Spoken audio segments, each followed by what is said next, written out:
டேய் கிருஷ்ணா, என்னண்ணே? திருவிழாவுக்கு தயாராயிட்டியாடா? திருவிழாவா? அது முடிஞ்சுதான் 10 நாள் ஆச்சுண்ணே. அட அதை சொல்லலடா, நெல் திருவிழாவை சொன்னேன். நெல் திருவிழாவா? அதானண்ணே புதுசா இருக்கு. புதுசா இல்லடா, 16 வருஷமா நடந்துகிட்டே இருக்கு. உனக்கு தெரியலன்னு சொல்லு. அம்மனுக்கும் ஐயனாருக்கும் மட்டும் எடுக்கிறது திருவிழா இல்லடா. நம்ம பரம்பரையையும் பாரம்பரியத்தையும் பாதுகாக்கணும்னா நம்ம பசிய போக்குற இந்த நெல்லுக்கும் திருவிழா எடுக்கணும்டா. திருத்துறைப்பூண்டி ஸ்ரீ கிருஷ்ணா மகால்ல நடக்கிற இந்த திருவிழாவில் பல பெரியவங்க வந்து கருத்துரை வழங்க இருக்கிறாங்க. அது மட்டும் இல்லாம ஏற்கனவே இயற்கை விவசாயம் செஞ்சுக்கிட்டு இருக்கிற பல முன்னோடி விவசாயிகள் தன்னோட அனுபவத்தையும் பகிர்ந்துக்க போறாங்க. கண்காட்சி, கலை நிகழ்ச்சி, கருத்தரங்கம்னு விழா சிறக்க போகுது. அப்படிப்பட்ட புனிதமான பணியைத்தான் திருத்துறைப்பூண்டியில இருக்கிற நம்ம ஐயா நெல் ஜெயராமனுடைய பாரம்பரிய நெல் பாதுகாப்பு மையம் செஞ்சுக்கிட்டு வருது. ஆமா, நெல் ஜெயராமன்னா யாருன்னு? தம்பி, நெல் ஜெயராமங்கிறவரு திருவாரூர் மாவட்டம் திருத்துறைப்பூண்டிக்கு பக்கத்துல உள்ள கட்டிமேடுங்கிற கிராமத்தை சேர்ந்தவர். இவரு இயற்கை வேளாண் விஞ்ஞானியான நம்மாழ்வாரோட முதன்மை சிறனாகவும் இருந்திருக்காரு. 174 வகையான பாரம்பரிய நெல் ரகங்களை மீட்டெடுத்த பெருமைக்குடையவர் நம்ம நெல் ஜெயராமன். சீரக சம்பா, மாப்பிள சம்பா, இலுப்பைப்பூ சம்பா, காட்டு யானம், கருப்பு கவுனின்னு எல்லா வகையான நெல் ரகங்களையும் திருவிழாவுக்கு வர்ற விவசாயிகளுக்கு 1 மடங்கு கொடுப்பாங்க. அடுத்த ஆண்டு நெல் திருவிழாவுக்கு வர்ற விவசாயிகள் தான் வாங்கிட்டு போன நெல்மணிகளை இரட்டிப்பாக்கி திரும்ப தருவாங்க.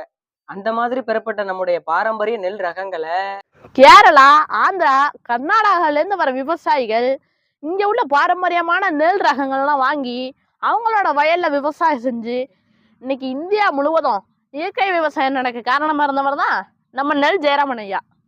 ஆமாண்ணே, அந்த முக்கு கடை முனியசாமியும் இதை பத்தி தானே நேற்று பேசிக்கிருந்தான். ஆனா இவ்வளவு விஷயத்தையும் சொல்லணுண்ணே.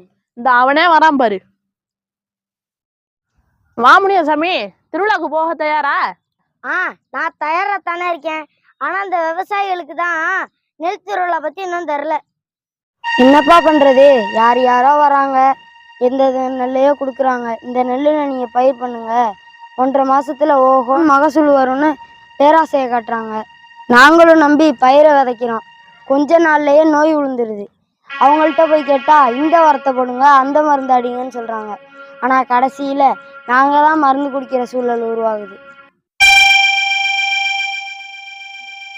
உங்களோட எல்லா சந்தேகங்களுக்கும் வர ஜூன் 22 திருத்துறைப்பூண்டியில நடக்கிற நெல் திருவிழாவில் கலந்துக்கிட்டீங்கன்னா உங்களுக்கு தீர்வு கிடைச்சிரும். அப்படின்னா நெல் திருவிழாவில் கலந்துக்கிட்டா விவசாயிகளோட வாழ்க்கையில திருப்பம் வரும்னு சொல்லுங்க. திருப்பம் மட்டும் இல்ல, இயற்கை முறையில விவசாயம் செஞ்சு நல்ல மகசூல் எடுத்து இந்த மண்ணையும் மக்களையும் காப்பாற்ற முடியும்னு சொல்லுங்க. நிச்சயமா அண்ணே, வர ஜூன் 22ஆம் தேதி திருத்துறைப்பூண்டியில நடக்கிற நெல் திருவிழாவில் கலந்துக்கிட்டு விழாவை வெற்றி பெற செய்வோம்ண்ணே. சரியா சொன்ன தம்பி. அண்ணே, ஒரு ருசியான செய்தி இருக்கு. அப்படியா? அது என்ன? இந்த நெல் திருவிழாவில் கலந்துக்கிற எல்லாத்துக்கும் நம்ம பாரம்பரிய அரிசியில சமைச்ச உணவுகளை மதிய உணவு கொடுக்குறாங்கண்ணே. அப்படியா?